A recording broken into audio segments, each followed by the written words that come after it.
Minimum wage is an important topic to speak upon.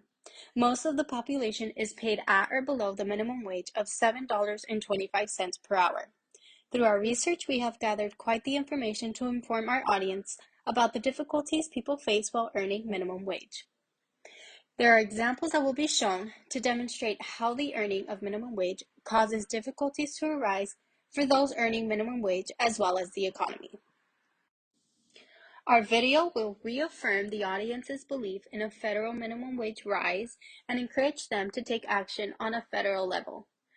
Throughout our presentation, we will speak upon the history of minimum wage, an example of the difficulties that minimum wage cause, the relation between minimum wage and poverty, and the positive effect minimum wage has on the economy.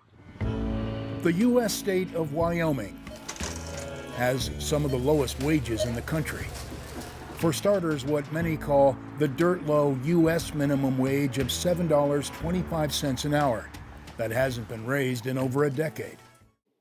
According to the Legal Information Institute, the federal minimum wage was put in place by Congress in 1938 and was designed to create a minimum standard of living to protect the health and well-being of employees.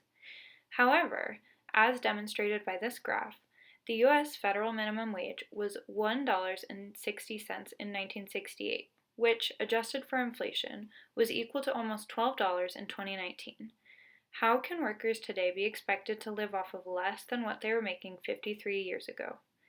Many workers making federal minimum wage struggle to make ends meet and provide for their families, as shown in this example.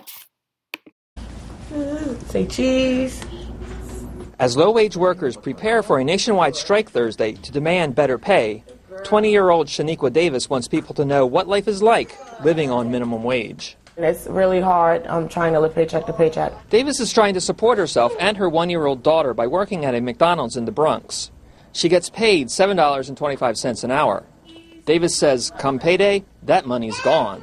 It runs out the same day. One of my paychecks, I had only got $71 on there, so I wasn't able to do much with it. Davis was going to school, but had to drop out when her boyfriend lost his job. She says they have a hard time making ends meet. If I didn't have, public assistance to help me out, I think I would have been on the street already. As that example showed, it is extremely difficult for families to live on federal minimum wage. According to this chart from the Government Accountability Office, almost 20% of employees making minimum wage or under fall below the poverty line. As soon as dependents are added, it becomes harder and harder to rise above the poverty line at $7.25 an hour. Let's hear from Mary Kay Henry, the president of the Service Employees International Union. Somebody earning $7.25 can't pay the rent and put food on the table for their kids without also qualifying for food stamps. Many people worry that a minimum wage rise will cause job losses when employers need to accommodate for that raise.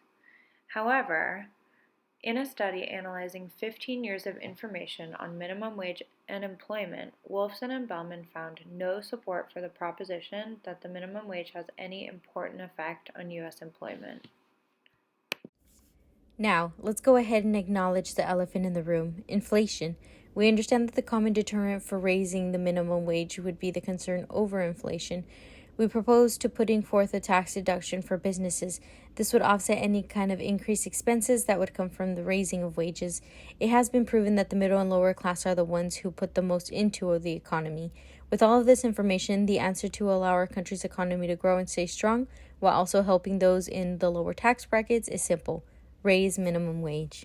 My name is Evan Kirkpatrick. I'm the founder and CEO of Wendell Charles Financial and a contributor to Forbes. And the truth about trickle-down economics is it doesn't work. Trickle-down economics is the idea that cutting tax rates for the wealthiest individuals and businesses, as well as capital gains tax, results in a higher economic output. But they're not spending, they're either saving, they're investing, that's good, but it's not directly benefiting the middle class and the lowest income individuals like we thought it would. The data is showing that not only is the gap widening between the rich and the poor, but that it's happening at a very accelerated rate. Wealthy people, a tax break, they're still only spending 30% of the income that they're bringing in. If you give working class people money, they're spending 98%, and poor people are spending 100%. So what we really need is the poor and middle class to have more money in their pockets, because that's what's driving the economy forward.